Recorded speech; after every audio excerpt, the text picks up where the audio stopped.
4 برس کی عمر میں کامیابی یہ ہے کہ آپ کا پیشاب کپڑوں میں نہ نکلے۔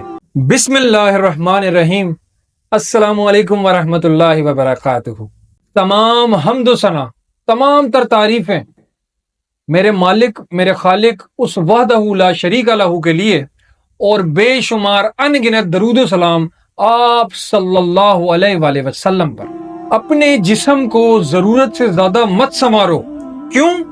کیونکہ اس کو مٹی میں مل جانا ہے۔ سنوارنا ہے تو اپنی روح کو سنوارو، کیونکہ اسے اللہ کے پاس جانا ہے۔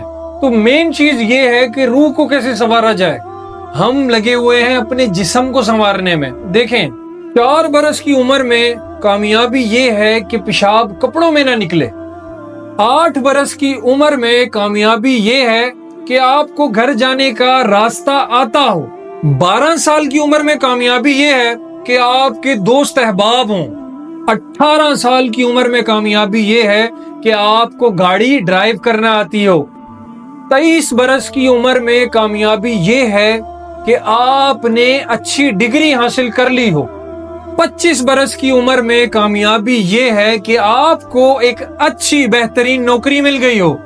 30 سال کی عمر میں کامیابی یہ ہے کہ آپ کے بیوی اور بچے ہوں۔ 35 سال کی عمر میں کامیابی یہ ہے کہ آپ کے پاس مال و دولت ہو، دنیا کے اندر رہنے کے لیے آسائشیں موجود ہوں، مال و دولت ہو۔ 45 برس کی عمر میں کامیابی یہ ہے کہ آپ کو اپنا آپ جوان لگے، مطلب یہ ہے کہ آپ اپنے وجود کو ہر لحاظ سے جوان محسوس کریں۔ اور 50 برس کی عمر میں کامیابی یہ ہے کہ آپ کے بچے آپ کی اچھی تربیت کا صلہ دیں۔ 55 سال کی عمر میں کامیابی یہ ہے کہ ازدواجی زندگی میں بہار قائم رہے، وہی خوشی قائم رہے جو پہلے دن تھی شادی کے وقت، اور آج 55 سال کی عمر میں بھی یہ بہار قائم ہے۔ 60 برس کی عمر میں کامیابی یہ ہے کہ آپ دوبارہ اچھے سے گاڑی ڈرائیو کر سکو۔ 65 برس کی عمر میں کامیابی یہ ہے کہ آپ بیمار نہ ہو، آپ کو کوئی مرض نہ لگا ہو، کوئی موذی مرض۔ 70 برس کی عمر میں کامیابی یہ ہے کہ آپ کسی کے محتاج نہ ہو، کسی کی محتاجگی کے آپ منتظر نہ ہو۔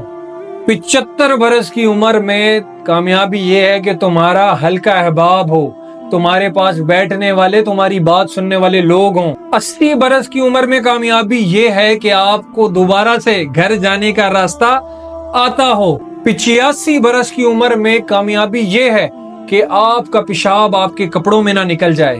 اور اللہ رب العزت کی ذات قرآن کریم میں سورہ یاسین میں کیا فرماتا ہے کہ جس کو ہم لمبی عمر دیتے ہیں اس کی ساخت کو ہم الٹ دیتے ہیں۔ کیا یہ حالات دیکھ کر انہیں عقل نہیں آتی؟